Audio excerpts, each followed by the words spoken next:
సృష్టికి ఆది కాలంలో దేవతల సంతానమైన మానవులందరూ కూడా భూమి యొక్క ఉత్తర ధ్రువ ప్రాంతాలలో ఉంటూ దేవతలతో సన్నిహితంగా జీవించేవారు.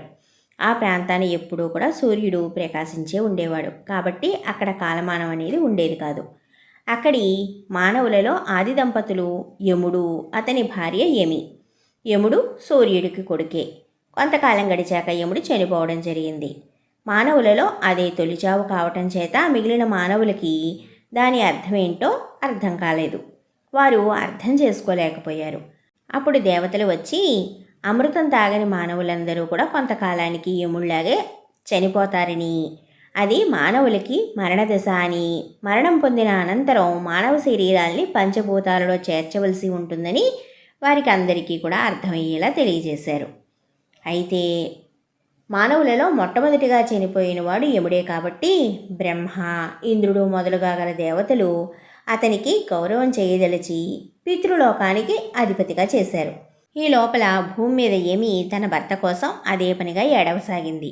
ఆ ప్రాంతంలో కాలమానం లేకపోవటం చేత యముడు పోయాక జరిగిన సంఘటనలు ఏమీ కూడా ఆమెకి తెలియకపోవటం చేత యమి తన భర్త మరణాన్ని ఏమాత్రం కూడా మర్చిపోలేకపోయింది. మానవులకి మరణం తప్పదని, చచ్చిపోయిన వారు తిరిగి బ్రతకరని దేవతలు చెప్పారు కదా. యముడు పోయాక ఇంకెందరో మానవులు పోయారు. అంచేత నువ్వు ఇక యముడిని మర్చిపో అని తోటి మానవులందరూ యమికి చెప్పి చూశారు. కానీ యమి వారితో ఇలా అంది, ఎలా మర్చిపోను, ఇప్పుడే కదా యముడు పోయాడు అని మరింత దుఃఖించసాగింది. యమిలాగే తమ వాళ్ళని పోగొట్టుకున్న ఇతర మానవులు కూడా తమ దీర్ఘ దుఃఖాన్ని విడిచిపుచ్చలేకుండా ఉన్నారు.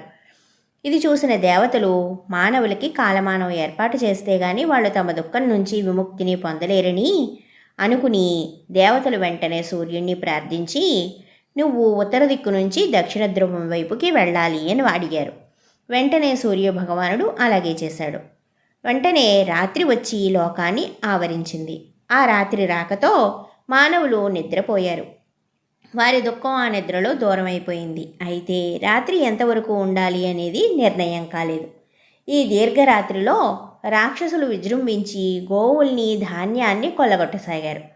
అంచేత దేవతలు రాత్రికి పొగలికి కాల నిర్ణయం చేసి వెంటనే సూర్యుని పిలుచుకురావడానికి గాను ఉషాదేవిని పంపించారు. ఉషాదేవి ఆమె వెనక సూర్యుడు రాగానే దీర్ఘరాత్రి అంతమయ్యింది. అది మొదలు పొగలు, రాత్రి ఒకదాని వెనక ఒకటి వస్తూ కాలమానం ఏర్పాటైంది.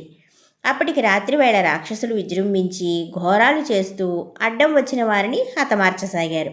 అప్పుడు మానవులు ఇంద్రుని ప్రార్థించగా అందుకుగాను మానవులకి, దేవతలకి సహాయంగా ఉండడం గురించి అగ్నిహోత్రుని ఏర్పాటు చేశాడు. కాలమానం ఏర్పాటయ్యాక యమి తన భర్త కోసం ఏడవడం మానేసింది. కానీ ఆమె తన భర్తని మాత్రం మర్చిపోలేదు. అందుచేత యముడు ఏడాదికి ఒకసారి దీపావళి అమావాస్య తర్వాత వచ్చే విధియనాడు తన భార్య వద్దకి వచ్చి ఆమె ఆతిథ్యం స్వీకరిస్తూ వచ్చాడు. అదిగో అది మొదలు మనం కూడా ఆ రోజునే యమద్వితీయగా జరుపుకుంటూ వస్తున్నాం. ఈ కథ నాతో పాటు మీ అందరికీ కూడా నచ్చింది అనుకుంటూ ఉన్నాను. మా కథని లైక్ చేసి, షేర్ చేసి, కామెంట్ చేయండి. మీరు కనుక ఇదే మొదటిసారిగా మా ఉమా చందమామ కథల ఛానల్ చూస్తూ ఉన్నట్లయితే మా ఛానల్ సబ్స్క్రైబ్ చేసుకుని పక్కనే ఉన్న బెల్ ఐకాన్ యాక్టివేట్ చేసుకోండి. ఈ రోజుకి కథ కంచికి మనం ఇంటికి. మనం తిరిగి మరొక మంచి చందమామ కథతో మళ్ళీ కలుసుకుందాం.